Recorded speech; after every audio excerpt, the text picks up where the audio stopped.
Selamat pagi Ibu Bapak, saudara-saudari yang dikasihi Tuhan. Apa kabarnya di pagi ini? Semoga dalam keadaan baik dan sehat serta siap menjalankan hari yang Tuhan berikan kembali menjadi hari yang baru buat kita. Apakah di tempat Ibu Bapak, saudara-saudari cuacanya cerah? Semoga ya, sehingga kita bisa beraktivitas.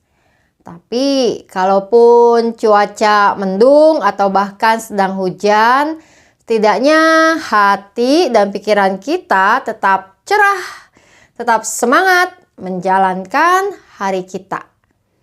Mari memulai persekutuan doa pagi kita. Kita datang ke hadapan Tuhan menaikkan lagu kita.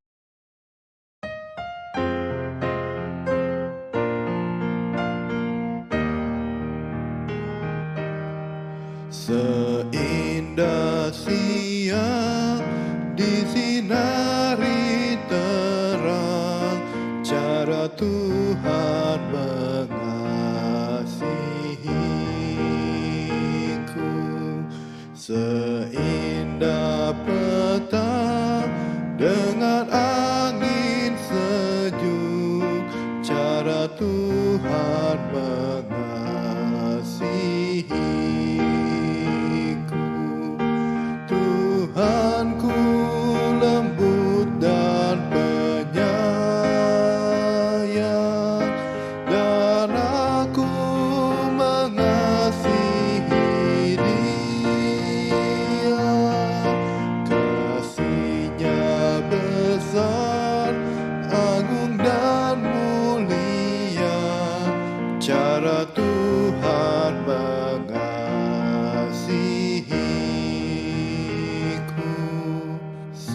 Sedalamnya laut, seluas angkasa, cara Tuhan mengasihiku.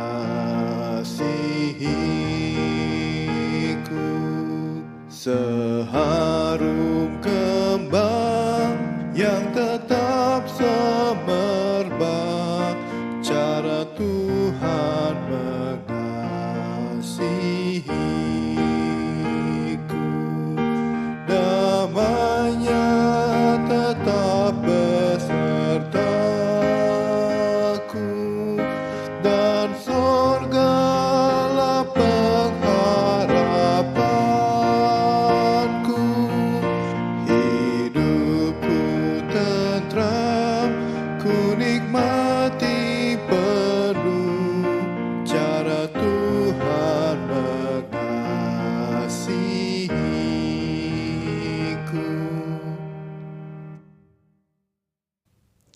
Mari kita berdoa.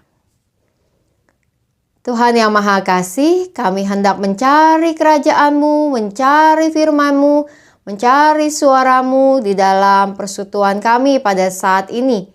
Kami terpisah oleh jarak dan tempat, tetapi biarlah disatukan di dalam iman kami untuk kembali merenungkan firman-Mu. Kami akan membuka Alkitab, juga biarlah kami membuka telinga kami untuk mendengarkannya dan merenungkannya, serta menyiapkan diri melakukannya dalam hidup kami sehari-hari.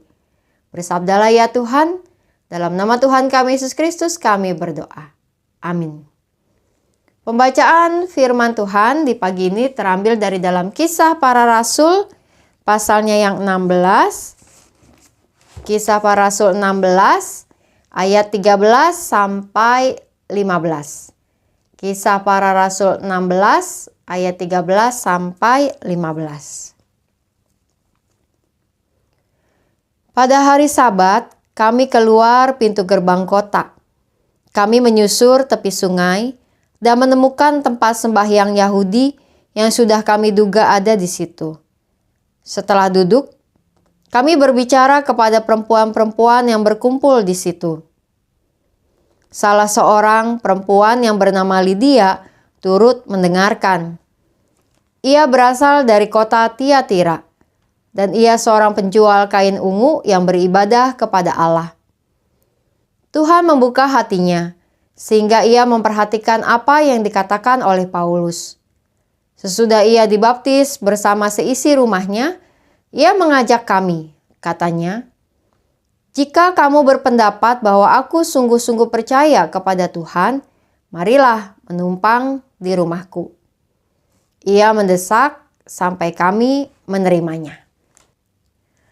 Ibu bapak saudara-saudara yang kasih Tuhan, dulu ada sebuah ungkapan yang sering kita dengar atau bahkan sering kita ucapkan ketika kita bepergian dan melewati rumah tetangga atau kenalan kita. Ungkapannya gini, mau kemana? Sini, mampir dulu. Nah, sering ya ibu bapak dulu ya. Tapi kalau sekarang ungkapan itu sudah jarang. Dan biasanya ungkapan itu dijawabnya begini, mau ke depan. Padahal ya pastilah mau ke depan. Kan jalannya maju. Kalau ke belakang ya jalannya kan mundur ya ibu bapak saudara-saudari. Tapi itulah basa-basi yang biasanya dilontarkan begitu ya saat ada orang yang lewat di depan rumah dan dikenal begitu. Lalu kalau dulu begitu ya tradisinya mampir lalu minum gitu ya. Ngobrol-ngobrol sejenak sebelum kemudian melanjutkan perjalanan. Nah, ungkapan itu udah jarang ya, sudah jarang kita dengar atau kita ucapkan pada masa kini. Apalagi kita tinggalnya di kota kita tinggal di kota besar atau di kompleks begitu ya perumahan. Seperti saya tinggal di kompleks perumahan, jarang-jarang bertemu dengan tetangga. Keluar masuk hanya saat berkegiatan yang diperlukan dan waktu keluar masuk rumahnya juga berbeda dengan tetangga. Otomatis ya jarang bertemu dengan tetangga begitu ya. Saat lewat atau bahkan saat tetangga lewat. Belum lagi pada masa kini orang-orang banyak bepergian pakai kendaraan, pakai helm, jadi tidak kelihatan mukanya, atau pakai mobil, kaca tertutup supaya AC-nya tidak keluar begitu. Maka lalu lalang di depan rumah orang lain pun yang kita kenal tidak lagi bisa kita bersapa-sapaan. Ya, basa-basi soal mari mampir gitu ya. Sini minum dulu. Ya sudah semakin jarang ya kita dengar. Paling kalau kita mungkin lagi santai, lagi olahraga atau mau beli sayur gitu ya, mau belanja yang dekat-dekat rumah, mau ke warung, lalu ketemu tetangga dan kita bisa ngobrol-ngobrol sejenak. Tradisi memang mengundang orang mampir ke rumah saat ini rasanya sudah mulai jarang. Apalagi juga kalau kita misalnya punya acara di keluarga kita, di rumah kita, apakah acara syukuran, acara ulang tahunan, atau bahkan acara kumpul keluarga pada saat Natal atau Tahun Baru begitu. Kalau dalam tradisinya dulu kita kumpul di satu rumah begitu ya, atau rumah orang yang dituakan. Tetapi pada saat ini dengan banyaknya restoran, rumah makan, lebih mudah untuk kalau acara keluarga udahlah di luar aja, cari restoran atau cari rumah makan di mana bisa ngumpul supaya lebih ribet begitu ya, tidak repot menyiapkan banyak hal dan juga bisa lebih ringkas dari sisi waktu gitu ya. Ada banyak pertimbangan-pertimbangan pada masa kini. Ya, mungkin memang dengan berbagai kesibukan dan situasi masa kini mengundang orang untuk datang ke rumah untuk makan sudah menjadi sebuah hal yang jarang.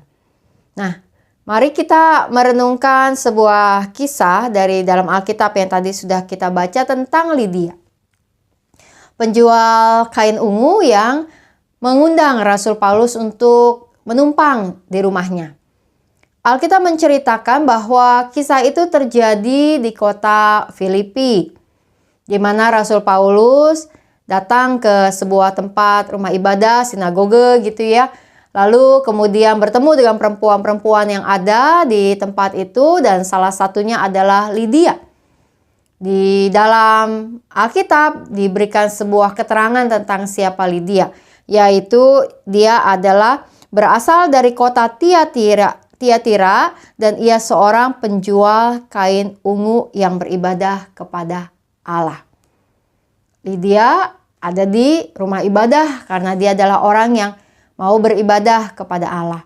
Dan keterangan dari penulis Kisah Para Rasul yaitu Lukas bahwa ia penjual kain ungu ingin memberikan sebuah informasi atau gambaran bahwa Lydia ini adalah seorang pengusaha yang kaya begitu ya, pengusaha yang mampu. Kenapa? Karena warna ungu untuk kain saat itu, pada masa itu adalah pewarna yang paling sulit dan paling juga mahal untuk didapatkan. Jadi jika ada kain berwarna ungu, harganya itu adalah harga yang mahal, menjadi bahan kain yang termahal. Dan keterangan bahwa Lydia penjual kain ungu menjelaskan bahwa Lydia adalah seorang pengusaha yang mampu, pengusaha yang kaya begitu ya, karena pengusaha kain ungu, kain yang termahal pada masa itu. Nah, di dalam Alkitab dikatakan bahwa Lydia mendengarkan ajaran Rasul Paulus dan kemudian ia dibaptis bersama dengan seisi rumahnya. Seisi rumahnya berarti bersama dengan keluarganya, tetapi juga dengan pelayan-pelayan yang ada di rumahnya. Sekeluarga itu akhirnya dibaptis, percaya pada Tuhan Yesus, dan Alkitab kemudian menjelaskan bahwa Lydia mengajak Rasul Paulus untuk menumpang di rumahnya. Tentu saja bukan hanya Rasul Paulus secara pribadi begitu ya, tetapi Rasul Paulus dengan rombongan yang ada pada saat itu. Seberapa besar rombongannya, seberapa banyak orang-orang yang bersama Rasul Paulus, tidak ada dijelaskan di dalam Alkitab, tetapi setidaknya kita bisa menduga Rasul Paulus pergi bersama dengan beberapa orang, dan minimal ada Lukas yang memang menuliskan kisah ini di dalam Kisah Para Rasul. Nah, Lydia ini membuka pintu rumahnya. Dia katakan kepada Paulus, "Jika kamu berpendapat aku sungguh-sungguh percaya kepada Tuhan, marilah menumpang di rumahku." Dan bahkan mendesak ya, bukan hanya sekedar basa-basi nawarin, "Ayo numpang di rumah saya, tidur di rumah saya, makan di rumah saya," gitu. Bukan hanya sekedar basa-basi gitu ya, tetapi bahwa Lydia sungguh-sungguh melakukannya, yang Alkitab katakan bahwa ia sampai mendesak Rasul Paulus dan Lukas tidaknya bersedia untuk datang ke rumahnya. Lydia menjadi seorang nyonya rumah yang menunjukkan keramah tamahannya dengan membuka rumahnya bagi Rasul Paulus untuk tinggal. Dan bukan hanya tentu menyediakan kamar untuk tempat tinggal, tapi menyediakan makanan, menyediakan fasilitas di tempat itu selama Rasul Paulus melakukan pengajarannya di daerah di kota Filipi. Nah, ibu bapak saudara-saudari yang dikasihi Tuhan, apa yang Lydia lakukan dengan mengundang Rasul Paulus untuk menumpang adalah mewujudkan sebuah keramah tamahan yang ia tahu sebagai tanda membuka diri dan melayani menghormati Rasul Paulus.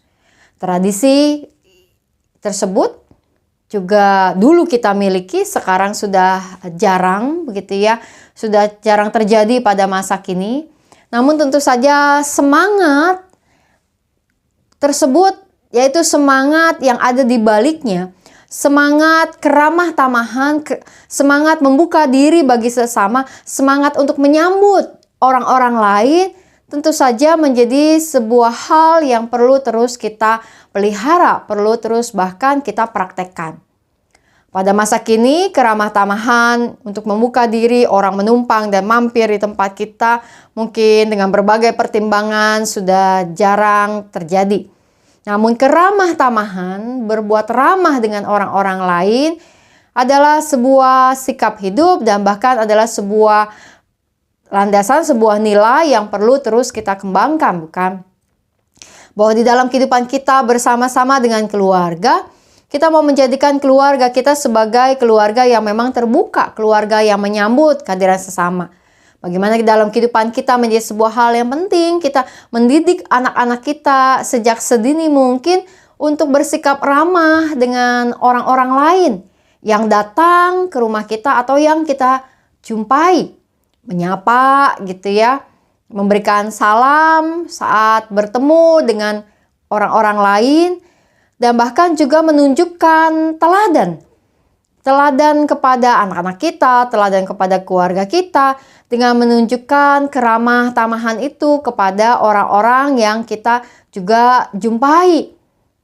Sehingga dengan keramah tamahan itu ketika kita membuka diri untuk menjadi orang yang dekat dan punya juga relasi yang baik, hal itu akan mendatangkan suasana kehidupan yang lebih menyenangkan, yang lebih damai, dan bahkan juga yang lebih nyaman dalam hidup kita bersama dengan orang-orang lain yang kita temui dan khususnya mereka yang kita kenal di dalam kehidupan kita. Bahwa ada sebuah keramahan yang perlu terus kita pelihara, yang perlu terus kita praktekkan, yang perlu terus kita juga lakukan dalam kehidupan kita, akan membuat kehidupan kita bersama dengan orang-orang lain menjadi kehidupan yang akan mendatangkan kebersamaan dan keakraban yang lebih erat lagi dalam hubungan kita dengan orang lain. Kini mari kita menaikkan doa syafaat kita. Kita berdoa. Tuhan yang Maha Kasih, kami datang ke hadapan hadirat-Mu Tuhan. Kami menaikkan doa kami untuk setiap kehidupan yang kami jalani, dimanapun umat-Mu berada pada saat ini. Biarlah kiranya Engkau ya Tuhan yang terus menopang umat-Mu di dalam setiap perjalanan hidup bersama-sama dengan keluarga. Kami berdoa ya Tuhan untuk kehidupan kami, biarlah terus ada di dalam pemeliharaan Tuhan di hari ini. Berkatilah keluarga kami dimanapun mereka berada dan dalam aktivitas apapun yang kami jalani. Berkatilah keluarga-keluarga umat-Mu yang sedang bergumul dengan relasi yang ada. Tuhan, biarlah Engkau yang mengokohkan dan menguatkan kembali. Kami berdoa bagi keluarga-keluarga yang sedang bergumul dengan situasi ekonomi, pekerjaan, atau usaha yang sulit. Tuhan, jamahan-Mu ada dan biarlah memberikan kiranya kekuatan, bahkan harapan untuk terus mengupayakan apa yang baik.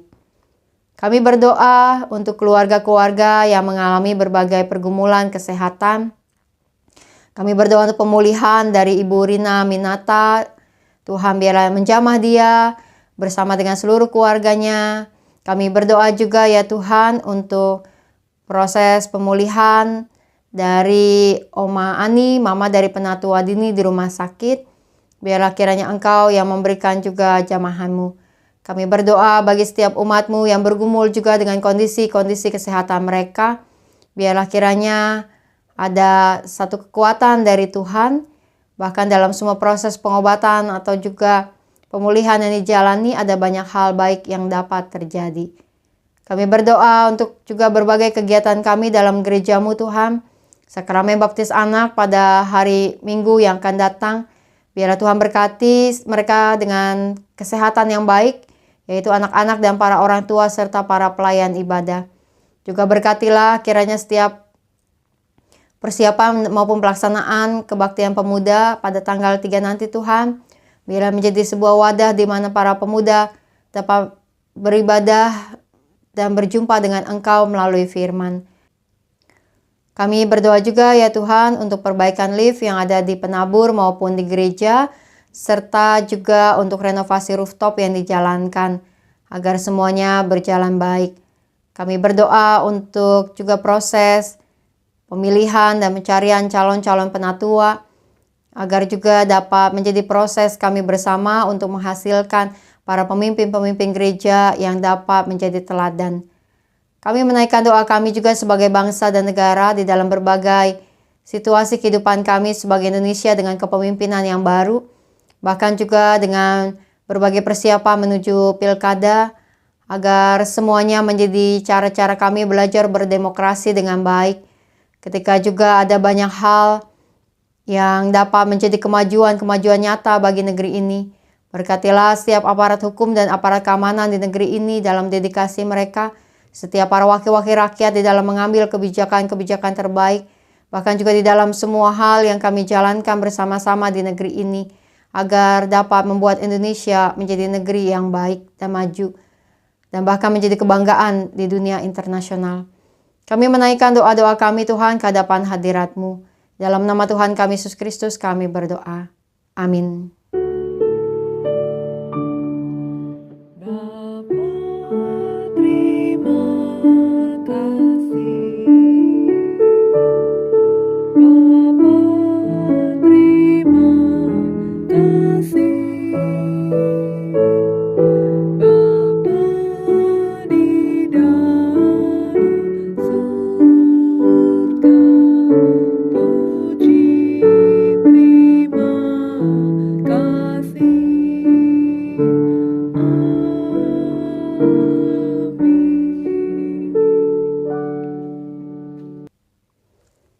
Selamat menjalankan hari ini, Ibu Bapak Saudara-saudari. Salam 3S, sehat, semangat, dan sukacita.